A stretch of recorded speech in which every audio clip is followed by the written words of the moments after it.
Hola amigos, hoy vamos a hacer el examen de Matemáticas 2 correspondiente a la selectividad que se propuso en Asturias en convocatoria de junio del 2021.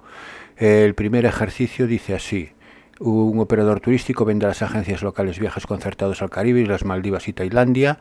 A una primera agencia A le vende 10 viajes al Caribe, 10 a las Maldivas y 10 a Tailandia, cobrando por todo ello 12.000 euros. A una segunda agencia B le vende 10 viajes al Caribe y 20 a Tailandia, cobrando por todo ello 13.000. Y a una tercera agencia C le vende 10 viajes al Caribe y 10 a las Maldivas, cobrando por todo ello 7.000 euros. Se pide que planteemos un sistema de ecuaciones que permita calcular el precio del viaje a cada uno de los destinos y calcular si es posible dicho precio. Bueno, pues entonces está claro que las incógnitas aquí que tengo que buscar son los precios de los viajes a cada uno de los destinos. Así que ya de entrada definir X como precio del viaje al Caribe, y precio de cada viaje a las Islas Maldivas, y Z precio de cada viaje a Tailandia.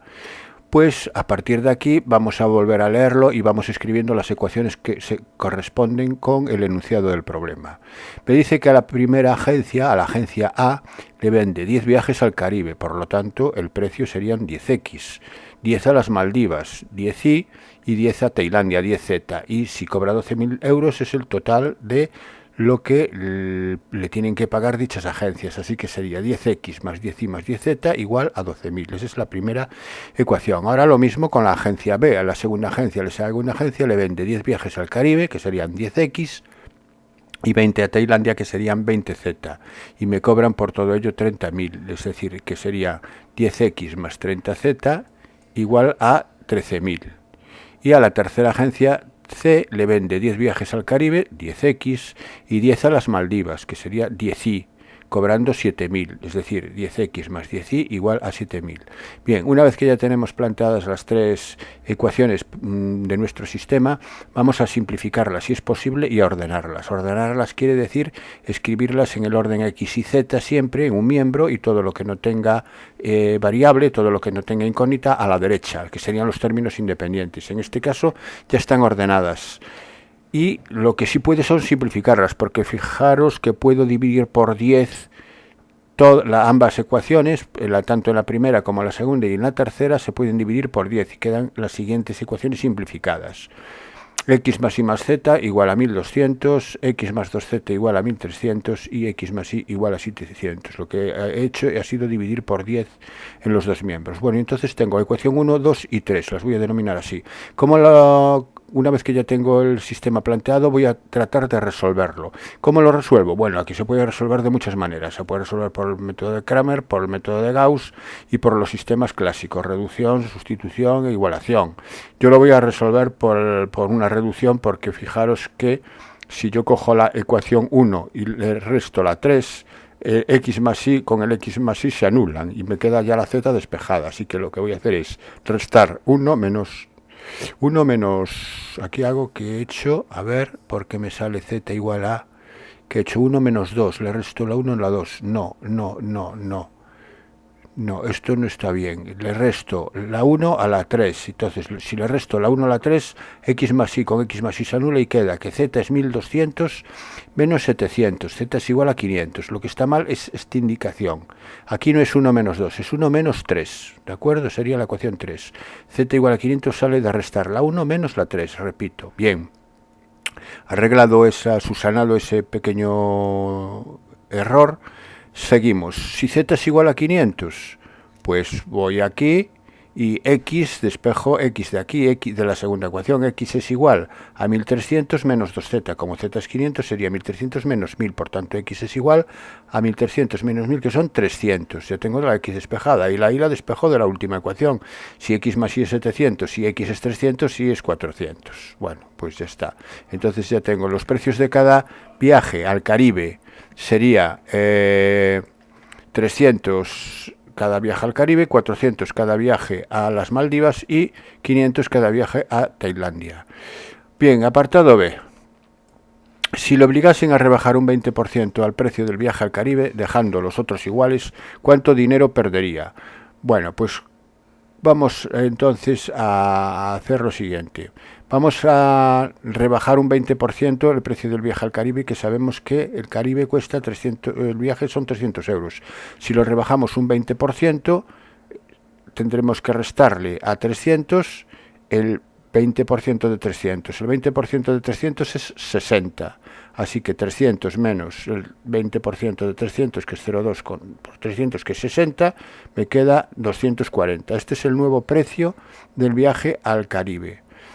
Como hemos hecho 30 viajes al Caribe, porque se vendieron 10 a la agencia A, 10 a la agencia B y 10 a la agencia B, el dinero que vamos a recaudar serían 240 por 30.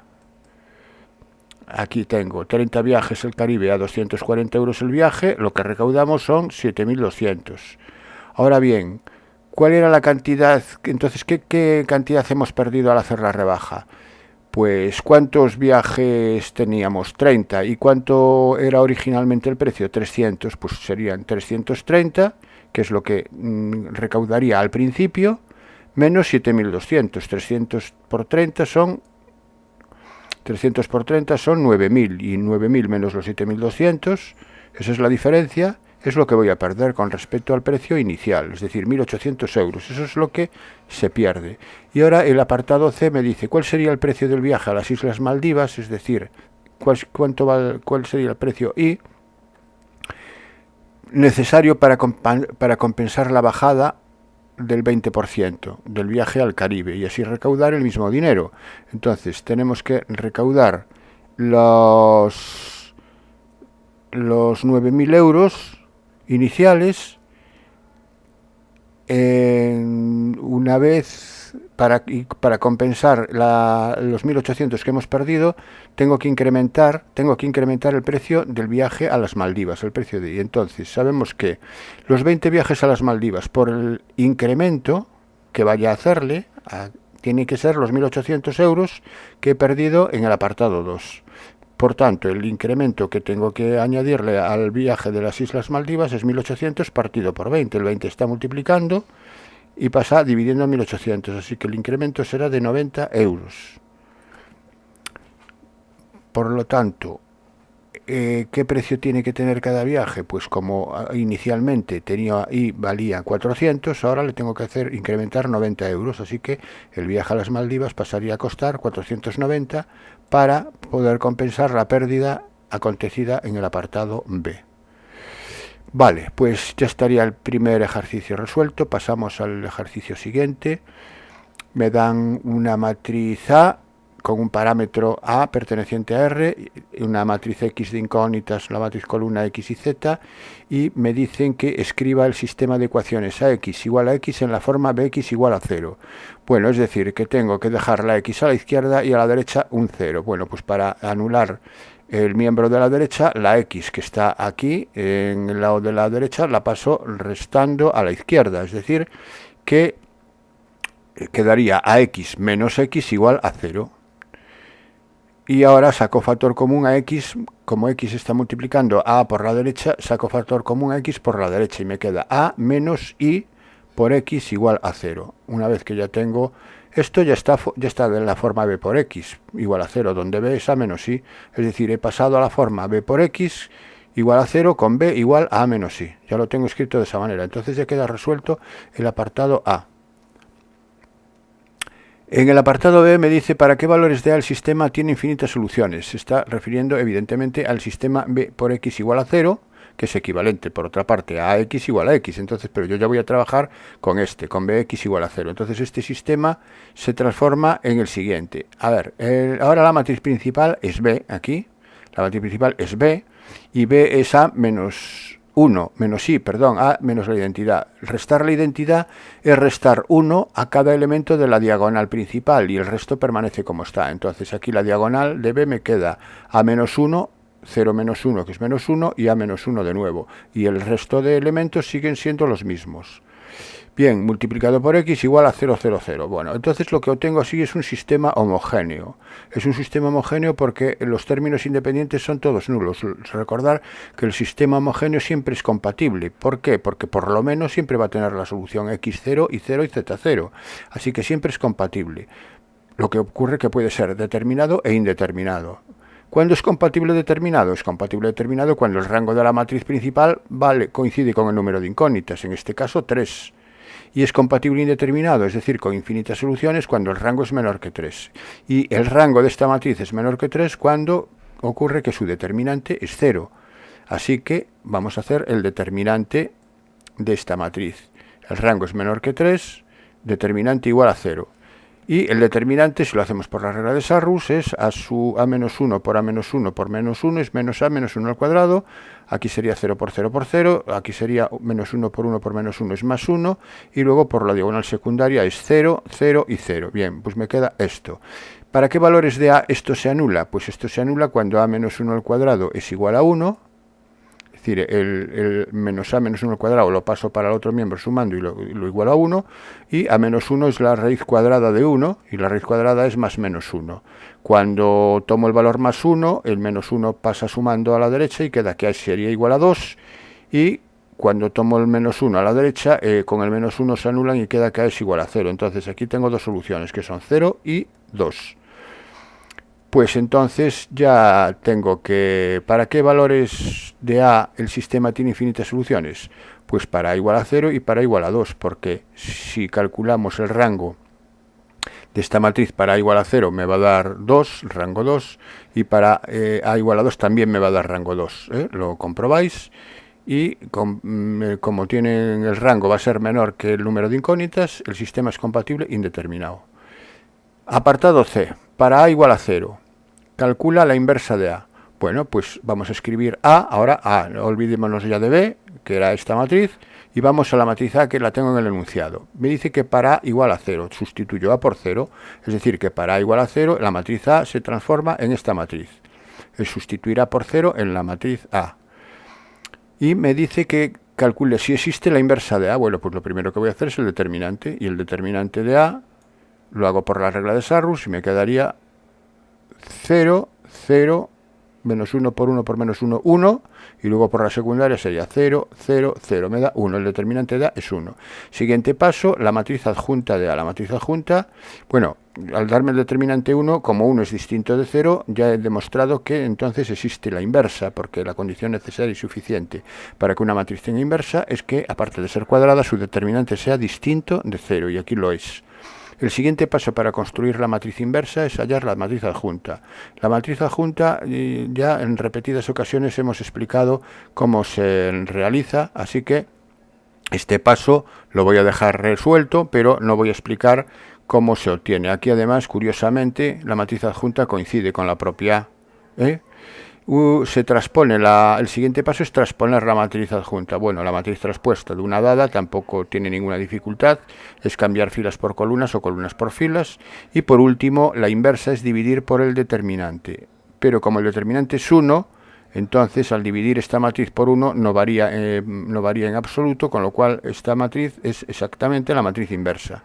Bueno, pues ya tengo resuelto el ejercicio completo, porque me dice que calcule la inversa de a para a igual a 0. Pues ya la tengo aquí. La inversa sería esta matriz. Si queréis comprobar que está correcto, coger la matriz a, multiplicarla por la inversa y comprobar que me da la matriz identidad. Bien, siguiente ejercicio. Sean las parábolas, me dan dos parábolas. Aquí le llamáis 1 y su 2. Yo por comodidad de notación le voy a llamar f de x y g de x, porque me va a ser más cómodo luego a la hora de escribirlo. Entonces, dadas dos parábolas, f de x y g de x, calcular los valores de a y b para que en el punto de ascis x igual a 2 las dos parábolas tengan la misma recta tangente, y calcular dicha recta tangente. Bien, si en x igual a 2 las dos parábolas tienen la misma recta tangente, quiere decir que el punto de tangencia en x igual a 2 tiene que ser común a ambas curvas. Por lo tanto, eso quiere decir que f de 2 tiene que ser igual a g de 2. Esa es la primera condición. Si f de 2 es igual a g de 2, sustituyendo la x por 2 en f, me queda 4 menos 4 más 3, igual, tiene que ser igual a 2 al cuadrado por a, 4a más b, igual a 4a más b. Entonces me queda una ecuación que es que 4a más b es igual a 3. Necesito otra ecuación porque de momento aquí tengo dos incógnitas y una sola ecuación. Y la otra ecuación me lo da el hecho de que tienen la misma tangente. Si tienen la misma tangente, quiere decir que la derivada, la derivada de la función, o en este caso de las funciones en el punto x igual a 2, también es la misma, porque la derivada es la pendiente de la recta tangente. Como la recta tangente es común, quiere decir que f' de 2 es igual a g' de 2. Si f' de 2 es igual a g' de 2, pues tengo que hacer lo mismo que hice con f y con g, pero ahora en la derivada. Entonces voy a escribir las funciones derivadas. Las funciones derivadas son para f' de x es 2x menos 2, que es la derivada de f, y la derivada de g es 2ax más 0, porque la derivada de f es una constante, la derivada es 0, 2ax. Bueno, pues ahora sustituyendo x por 2 en la derivada de f me queda 2 por 2, 4, 4 menos 2 me queda 2. Y sustituyéndola en la derivada de g me queda 2a por 2, que sería 4a. Pues entonces, si 2 es igual a 4a, a es igual a 2 cuartos, que es 1/2. Entonces ya tengo que a es 1/2. Si a es igual a 1/2, me voy a la primera ecuación que he obtenido, sustituyendo a por 1/2, queda que 4 por 1/2 es 2, el 2 pasa restando al 3, y queda que b es igual a 1. Ya tengo entonces a y b. Y calcula la recta tangente. Bueno, ¿cómo calcula la recta tangente? La recta tangente a una función en un punto se obtiene mediante la expresión punto pendiente de la recta, que sería, en este caso, sería y menos f de 2, que es el punto, igual a la derivada de la función, que es la pendiente de la recta tangente, 2 por x menos el punto. Lo puedo hacer con f o lo puedo hacer con g. Tanto con una como otra, la recta me va a dar la misma, porque he preparado a y b para que sea así. Bueno, pues entonces, ¿quién era f de 2? F de 2 era, lo tengo por aquí, f de 2, estamos aquí, ¿no? Bueno, f de 2 era 3, donde lo puedo calcular, f de 2 sustituyendo aquí, 2 al cuadrado 4, 4 menos 4, 0, 0 más 3, 3, f de 2 es 3. ¿Y quién era f' de 2? F' de 2 es 2 por 2 menos 2, es 2.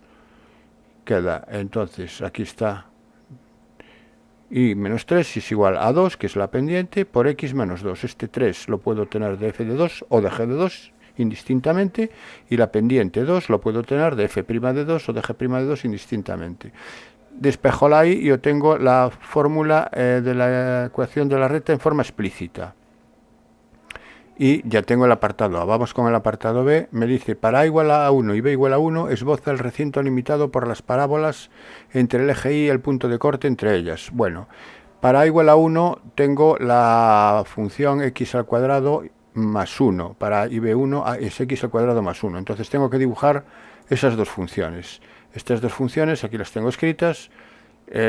Dibujar dos parábolas, pues ahora no lo voy a explicar, ya lo sabemos hacer sobradamente, es calcular los puntos de corte con los ejes, ver dónde tiene el máximo o el mínimo, y poco más, y ver si es cóncava o convexa, ¿no?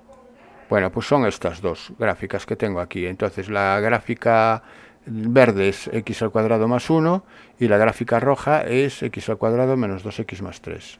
Y me piden que calcule el área limitada por el eje de las y, las gráficas de las dos curvas y el punto de corte de ambas. Entonces lo primero que voy a calcular es el punto de corte, y para calcular el punto de corte, y tengo que igualar ambas ecuaciones. Al igualar ambas ecuaciones, las x al cuadrado se anulan, entonces me queda menos 2x igual a menos 2, de donde x es igual a 1. Es decir, que la abscisa del punto de donde se cortan, la abscisa es x igual a 1. El punto, sustituimos x por 1 en cualquiera de los dos y me da la ordenada, que en este caso va a ser 2. El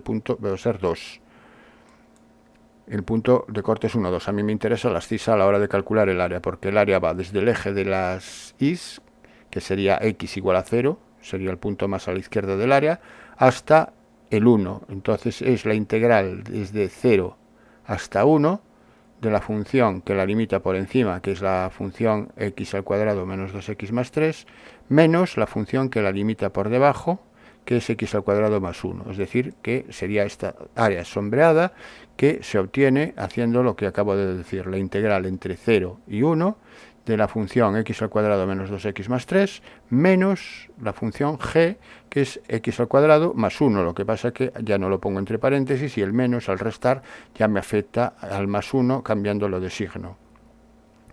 Bien, el x al cuadrado con el x al cuadrado se anula y me queda al final la que tengo que integrar solamente, menos 2x más 2. y la integral de menos 2x más 2 es menos x al cuadrado más 2x.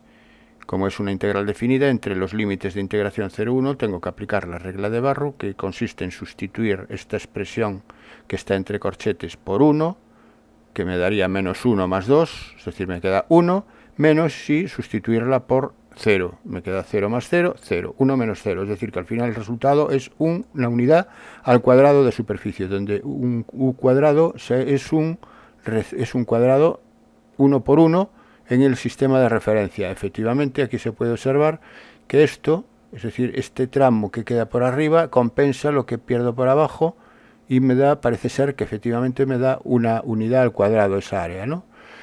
Bien, pasamos al siguiente ejercicio. Serán 3 números reales positivos cuya suma es 90.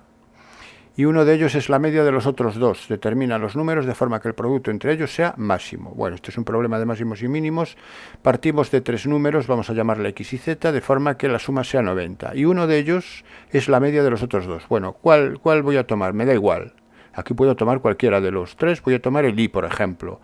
Voy a hacer que y sea la media aritmética de los otros dos. Por tanto, y será x más z partido por 2. Bien, pero si y es x más z partido por 2... x más z es igual a 2y, porque este 2 pasa multiplicando, y si x más z es igual a 2y, aquí tengo x más z, este x más esta z me da 2y, que sumado con este y me da 3y.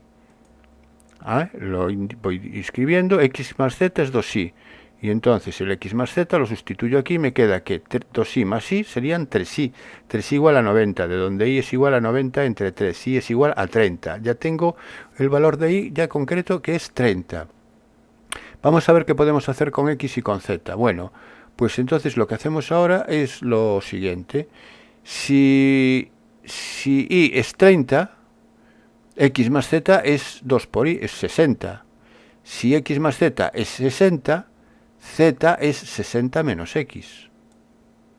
Bien, bueno, pues entonces ahora me dice determinar los números de forma que el producto sea máximo. ¿Cuál es el producto? El producto es x por y por z. Entonces voy a ver quién es x por y por z. X por y por z es x, en principio x lo dejo como está, y era 30, entonces sería x por 30, y z es 60 menos x por 60 menos x. Es lo que escribo, todo en función de una sola variable, es decir, que la función, que en este caso es el producto que tengo que hacer máxima, la he logrado escribir con una sola variable. Entonces 30x por 60 son 1800 por x, y 30x por menos x son menos 30x al cuadrado. Así que hago ese producto, y esta es la función que tengo que maximizar. Y esta le voy a llamar f de x, a esta función le voy a llamar f de x, y para ver dónde es máximo, hago su derivada para estudiar sus extremos relativos. Entonces la derivada de esta función es 1800 menos 60x. En los extremos tiene que ser 0, donde sea máximo un mínimo tiene que ser 0. Entonces igualo a 0 la derivada, y si igualo a 0 la derivada, despejo la x y me queda que 60x es igual a 1800. Por lo tanto, x va a ser 1800 entre 60, que es 30. X igual a 30. Entonces, solo tengo un extremo, que es x igual a 30. Me dice que sea máximo. Voy a comprobar que efectivamente es un máximo. Para ver que es un máximo voy a utilizar el criterio de la segunda derivada. Y el criterio de la segunda derivada es hacer la segunda derivada de la función, que en este caso es menos 60, y sustituir en la segunda derivada el valor crítico 30, ¿no? Y entonces el 30 en la segunda derivada me da menos 60, puesto que la segunda derivada no depende para nada de x, siempre es menos 60, y me da negativo. El criterio de la segunda derivada me dice que si en un punto crítico donde se anula la primera derivada, la segunda derivada es menor que 0, en ese punto hay un máximo, es decir, que en x igual a 30, efectivamente es un máximo, que es lo que estoy buscando. Bueno, y si aquí es 30, no, aquí puse 3, es un error, es en x igual a 30, f presenta un máximo. Bien, y si x es igual a 30, ¿quién era ahí? Y era 30, ya lo tenía despejado desde el principio. ¿Quién es z? Z es 60 menos 30. Z es 30 también. Así que la solución para mi problema es que los tres números que estoy buscando son 30, 30 y 30. Los tres suman 90. Uno de ellos es la media aritmética de los otros dos, evidentemente. y el producto de los tres va a ser el máximo verificando esas dos condiciones, que la suma sea 90 y que uno de ellos sea la media de los otros dos. Bien, pasamos al siguiente ejercicio. Ejercicio de geometría, dadas dos rectas R y S, comprobar que las rectas se cruzan. Bien, para comprobar que las rectas se cruzan voy a hacer lo siguiente, voy a trabajar con los vectores directores en principio, y para trabajar con los vectores directores aquí tengo la forma continua, donde el vector director ya se ve a simple vista, puesto que el vector director de una recta en forma continua son los denominadores de los cocientes que aquí aparecen, es decir, en este caso sería 3 menos 2 y 1. Cuidado con cuando no aparecen denominadores, que muchas veces ponéis 0. Tomáis el 0 como denominador. Si no hay denominador, si no aparece aquí el denominador, es un 1.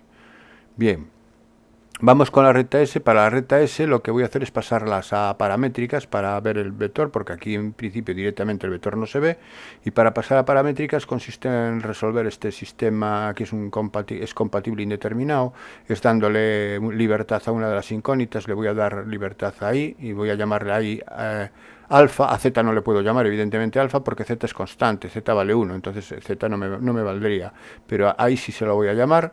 Entonces si le llamo ahí alfa, me queda que x es menos 1 menos 2 alfa y z sigue siendo 1. Estas serían las ecuaciones paramétricas de S. A la vista de las ecuaciones paramétricas ya sé que el vector director de S son los coeficientes del parámetro, de alfa en este caso, sería menos 2, 1, 0.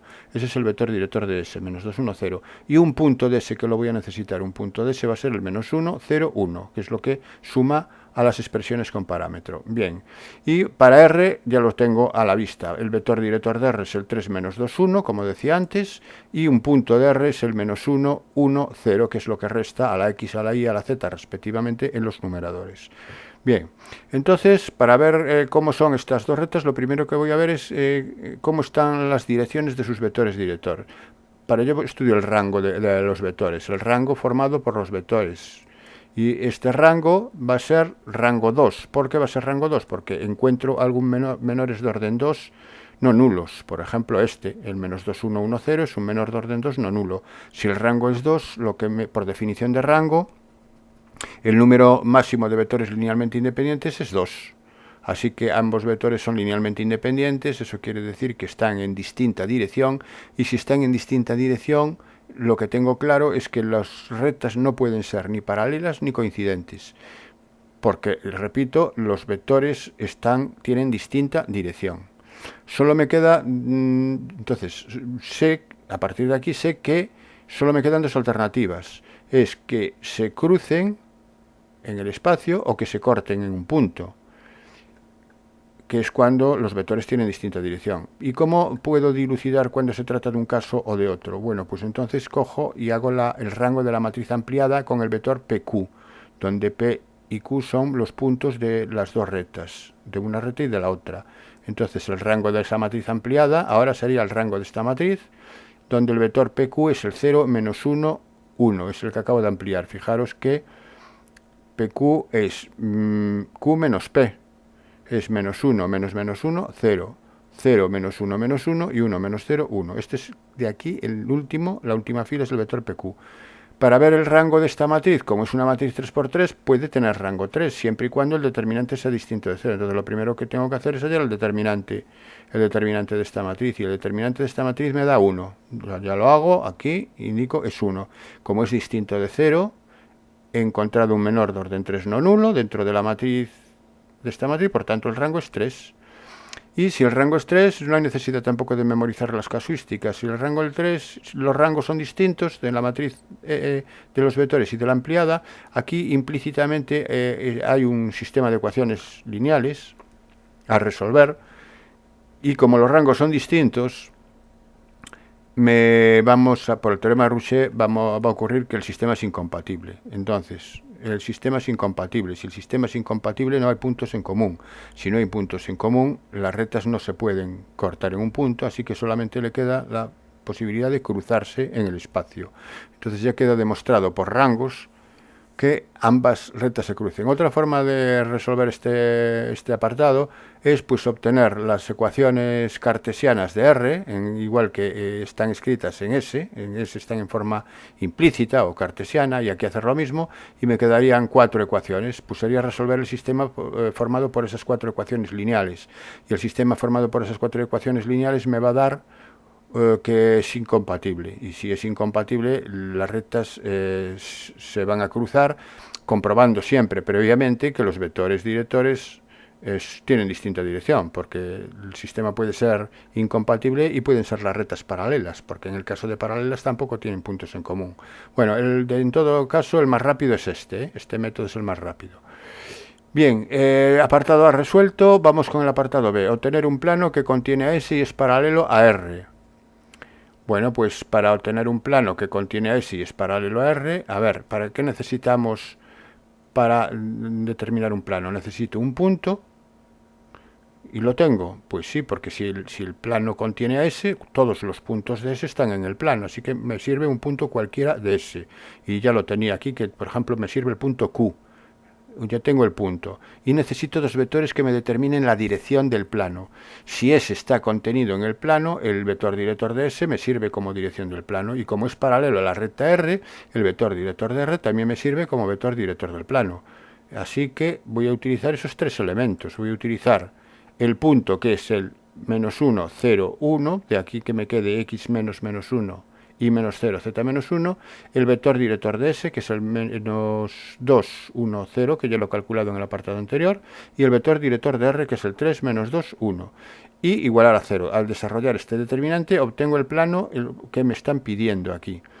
La única cuestión es que estos dos vectores tienen que ser independientes. Si fueran dependientes, no tendría un plano, pero lo son porque ya sabemos que el rango me había dado 2, ¿no?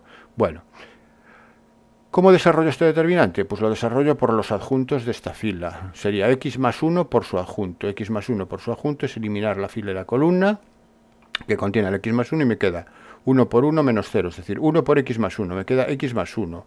Luego, menos, ¿por qué pongo menos y? Menos y porque el adjunto del y me cambia de signo cuando calculo el determinante del menor complementario. Entonces queda menos y, quita la columna y la fila, y ya menos 2 por 1, menos 2, pues por menos 2. Y más z menos 1 por su adjunto, y su adjunto es 4 menos 3 es 1. Vale, pues por 1. Entonces, desarrollando estos paréntesis, al final y simplificando, me queda que x más 2y más z es igual a 0. Esta es la ecuación del plano que me pide en el apartado B que obtenga. Y ahora dice hallar la distancia entre el punto P de la recta R y el plano pi. ¿Cómo se calcula la distancia entre un punto y un plano? La distancia entre un punto y un plano, recordar que viene dado por el cociente entre el valor absoluto de la ecuación del plano sustituido por el punto, partido por el módulo del vector normal del plano. Entonces, en este caso sería sustituir el menos 1, 1, 0, que es el punto P, sustituirlo en la ecuación del plano, es decir, x por menos 1, y por 1, y me queda menos 1 más 2, y z por 0. Entonces me queda menos 1 más 2. Se toma en valor absoluto por si acaso esto me diera negativo, porque negativo no me puede dar una distancia. Entonces se toma en valor absoluto. Partido por el módulo del vector normal del plano. El vector normal del plano son los coeficientes de x, de y, de z. Es el vector 1, 2, 1. Y el módulo del vector 1, 2, 1 es la raíz cuadrada de 1 al cuadrado más 2 al cuadrado más 1 al cuadrado. Así que me va a quedar que la distancia del punto al plano es 1 en el numerador, raíz de 6 en el denominador, que racionalizado es raíz de 6 partido por 6 unidades. Esa es la distancia. Bien, y el apartado C es calcular la distancia entre las rectas R y S. Para calcular la distancia entre dos rectas que se cruzan en el espacio, yo voy a utilizar en principio voy a utilizar una fórmula que me dice que la distancia de RS es el módulo del producto mixto de los vectores directores de las rectas añadiendo el vector PQ, es decir, sería el producto mixto de la ampliada, de la matriz ampliada que he estado estudiando aquí, los tres vectores VRVS y PQ, donde P es de un punto de R y donde Q es el punto de S, partido por el módulo del producto vectorial de los vectores directores. Bien, esta fórmula hay que sabérsela, la que voy a utilizar, Y bueno, solo me queda hacer las operaciones. La primera, ¿cómo se calcula el producto mixto de tres vectores? Pues el producto mixto de tres vectores viene dado por el determinante de la matriz formada por los tres vectores, por las filas de los tres vectores. Entonces, este determinante me va a dar 1, ya lo he hecho aquí, está hecho aquí anteriormente, pero bueno, si no lo volvéis a hacer, lo comprobáis y efectivamente me da 1. Y ahora tengo que hacer el producto vectorial de VR y VS, y el producto vectorial de VR y VS es el desarrollo de este determinante, donde ponemos I, J y K, que son los vectores del sistema de referencia ortonormal en el que estoy trabajando, y aquí pongo en fila los vectores VR y VS, los vectores que estoy multiplicando, y lo hago por adjuntos de esta fila. El adjunto del I sería eliminar la columna y la fila y me queda menos 2 por 0 menos 1 por 1, es menos 1. Entonces el I, que es la primera componente del vector, es menos 1. Para el adjunto del J es menos 2, me queda 2, pero cambia de signo en J. Y el adjunto del K es 3 menos 4, que es menos 1 también. Vale, pues entonces este sería el producto vectorial. ¿Cuánto vale entonces el valor absoluto del producto mixto? El valor absoluto del producto mixto vale 1, porque el producto mixto vale 1. Entonces, 1 en el numerador. ¿Y cuánto vale el módulo del producto vectorial? El módulo del producto vectorial es la raíz de 1 más 4 más 1, es raíz de 6. Así que esto me da 1 partido por raíz de 6, que me da raíz de 6 partido por 6, y también me da igual que en el apartado anterior, me da la misma distancia. Bueno, pues este sería el ejercicio de geometría. Pasamos al siguiente, que es otro ejercicio de geometría. Dados los puntos A y B y la recta R, con el parámetro lambda en ecuaciones paramétricas, hallar un punto C de R de forma que el triángulo ABC sea rectángulo con el ángulo recto en B. Bien. Bueno, pues entonces la situación sería la siguiente. Tengo tres puntos que son A, B y C, de forma que me forman un triángulo rectángulo. El triángulo sería este, en B, y recto tiene que ser en B, y C me dice que es un punto de la recta R. Si C es un punto de la recta R, las coordenadas de C, las coordenadas de C son, para X es 1, Y es 1 más lambda y Z es 1 más lambda. Así que C lo puedo escribir de esta forma: 1, 1 más lambda, 1 más lambda. Bien. Como tiene que ser recto en B, el vector BA y el vector BC son perpendiculares. Si el vector BA y el vector BC son perpendiculares, voy a escribir el vector BA es A menos B. A menos B es 1 menos 0, 1 menos 0, 0 menos 2. Es decir, es 1, 1 menos 2. Y el otro vector va a ser el vector BC. Y el vector BC va a ser C menos B. Es decir, va a ser 1 menos 0, que es 1, aquí lo tengo, 1 más lambda menos 0, por tanto 1 más lambda, y 1 más lambda menos 2, que va a ser es menos 1 más lambda. Esto es BC. Como son perpendiculares, el producto escalar es 0. Recordar siempre que la condición de perpendicularidad equivale a que el producto escalar de los vectores sea 0. Así que el producto escalar es 0. Vamos a hacer el producto escalar. El producto escalar es componente a componente y sumándolas, ¿no? Es decir, que sería 1 por 1, más 1 por 1 más lambda, que es 1 más lambda, menos 2 por menos 1 más 2, y menos 2 por lambda menos 2 lambda. Y tiene que ser 0. Lambda menos 2 lambda es menos lambda. Y 1 más 1 más 2 es 4. Eso igual a 0, de donde lambda es igual a 4. Despejamos lambda y lambda es igual a 4. Si lambda es igual a 4, ya tengo el punto C, porque el punto C es sustituir lambda por 4 en el punto genérico. Así que el punto C es el punto 1, 1 más 4, 5, 1 más 4, 5. Es el 1, 5, 5. Así que ya tengo el apartado A resuelto. Vamos con el apartado B. Calcular el plano que pasa por AB y es paralelo a R. Bien, pues necesito un punto y dos vectores que me den la dirección, porque estoy calculando la ecuación de un plano. Tengo un punto, no solo tengo un punto, tengo dos, tengo A y tengo B para elegir. Puedo coger cualquiera de los dos. Yo cogería B, porque es el que tiene más ceros, pero bueno, podéis coger A sin problema. ¿Y qué vectores necesito que me dan la dirección del plano? Pues si el plano contiene al punto A y el punto B, el vector AB es uno de ellos. Y por paralelismo a la recta R, el vector director de R es el otro. Entonces los elementos que voy a coger son el punto B, como decía, porque tiene más ceros, podéis coger el A sin problema.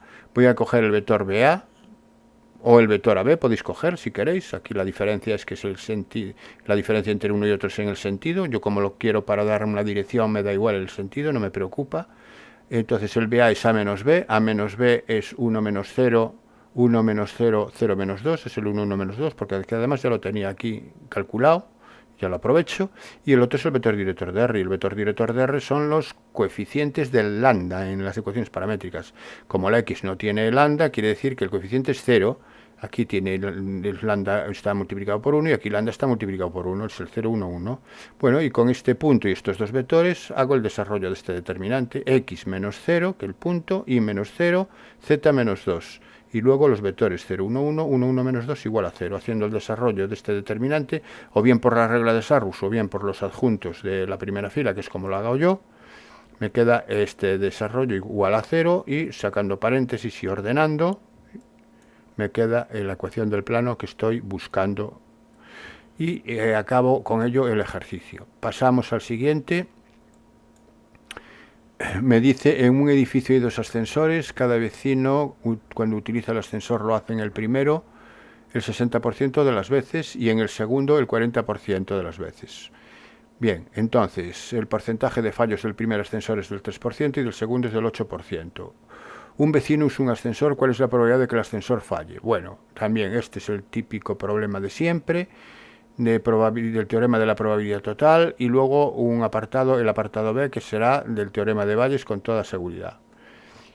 Vamos a hacerlo por árbol. Vamos a establecer un árbol que nos permita calcular las probabilidades con mayor facilidad sin tener que utilizar toda la parafernalia de fórmulas que tienen estos teoremas. Entonces, yo elijo un vecino y este vecino usa un ascensor. ¿Y qué ascensor usa? Pues puedo usar el primero o el segundo. Voy a llamarle así a los sucesos, primero y segundo. Se refiere al ascensor, primer ascensor o segundo ascensor.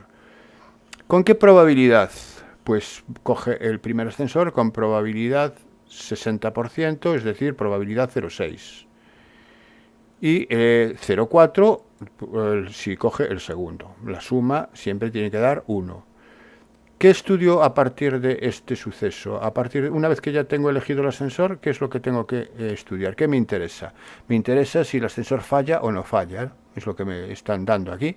Entonces, ¿cuál es el porcentaje de fallos del... Bueno, ¿qué puede ocurrir? ¿Que falle o no falle? Entonces, voy a utilizar esta simbología. F para el suceso fallar y FC para el contrario de fallar, es decir, para que funcione, sería, ¿no? Entonces me dice que si coge el primer ascensor falla el 3% de las veces, es decir, 0,03 sería la probabilidad. Fijaros que yo siempre tengo que escribirlo en términos de probabilidad. Entonces, si me dice que falla es el 3% en los que falla, es 3 entre 100. 3 entre 100 es 0,03. Y el segundo ascensor falla el 8% de las veces, es 0,08. Puedo completarlo a 0,97, que sería aquí, 0,97, aquí sería 0,92. No lo voy a hacer porque creo que no lo voy a necesitar. A ver, me dice, un vecino usa un ascensor, ¿cuál es la probabilidad de que el ascensor falle? El ascensor puede fallar proviniendo del primero o proviniendo del segundo. Entonces sería la probabilidad de fallar, que es probabilidad de F, es el suceso falla, es 0,6 por 0,03 si proviene del primero, más 0,4 por 0,08 si proviene del segundo. Y entonces, haciendo esta suma, este producto y esta suma me da 0,05 y ya tengo resuelto el primer apartado, que es un problema de probabilidad total. Y ahora vamos a ver el apartado B. Me dice, un vecino coge un ascensor y le falla. Entonces tengo una información previa, que es que le falla el ascensor. Y pregunta cuál es la probabilidad de que haya sido el segundo. Probabilidad de que haya sido el segundo condicionado a que haya fallado. Esto es una probabilidad condicionada, que es la probabilidad de la intersección, de que coja el segundo y falle, partido por la probabilidad de la condición de que falle. La probabilidad de que coja el segundo y falle, lo tengo en la tabla, es 0,4 por 0,08, es el segundo, y falle, ¿no? 0,4 por 0,08, y la probabilidad de que falle lo he calculado en el apartado anterior, que era 0,05. Bueno, y esto me da 0,64. Y con esto acabo el ejercicio. Y el último me da un suceso con variable aleatoria x que sigue una distribución normal de media nu 10 y desviación típica 2, sin especificar para nada qué tipo de variable es ni a qué se refiere. Bueno, es una variable abstracta. Calcular la probabilidad de que la variable esté comprendida entre 6 y 10 o pertenezca al intervalo 6-10 cerrado, ¿no? Bueno, pues lo que me están pidiendo es la probabilidad de que x esté comprendido entre 6 y 10 entrando ambos, el 6 y el 10, porque es cerrado en los extremos, ¿no? Bueno, pues lo tendría que indicar de esta manera. Como es una normal, la paso a tipificar, paso de la x a la z, y al pasar de la x a la z, tipifico el 6, que es restándole la media y dividiendo por la desviación típica, y aquí lo mismo, tipifico el 10, lo resto a la media y lo divido entre la desviación típica, mantengo las desigualdades exactamente igual. Esto me va a dar menos 2, este cociente me da menos 2 y este cociente me da 0. Entonces es la probabilidad de z comprendido entre menos 2 y 0.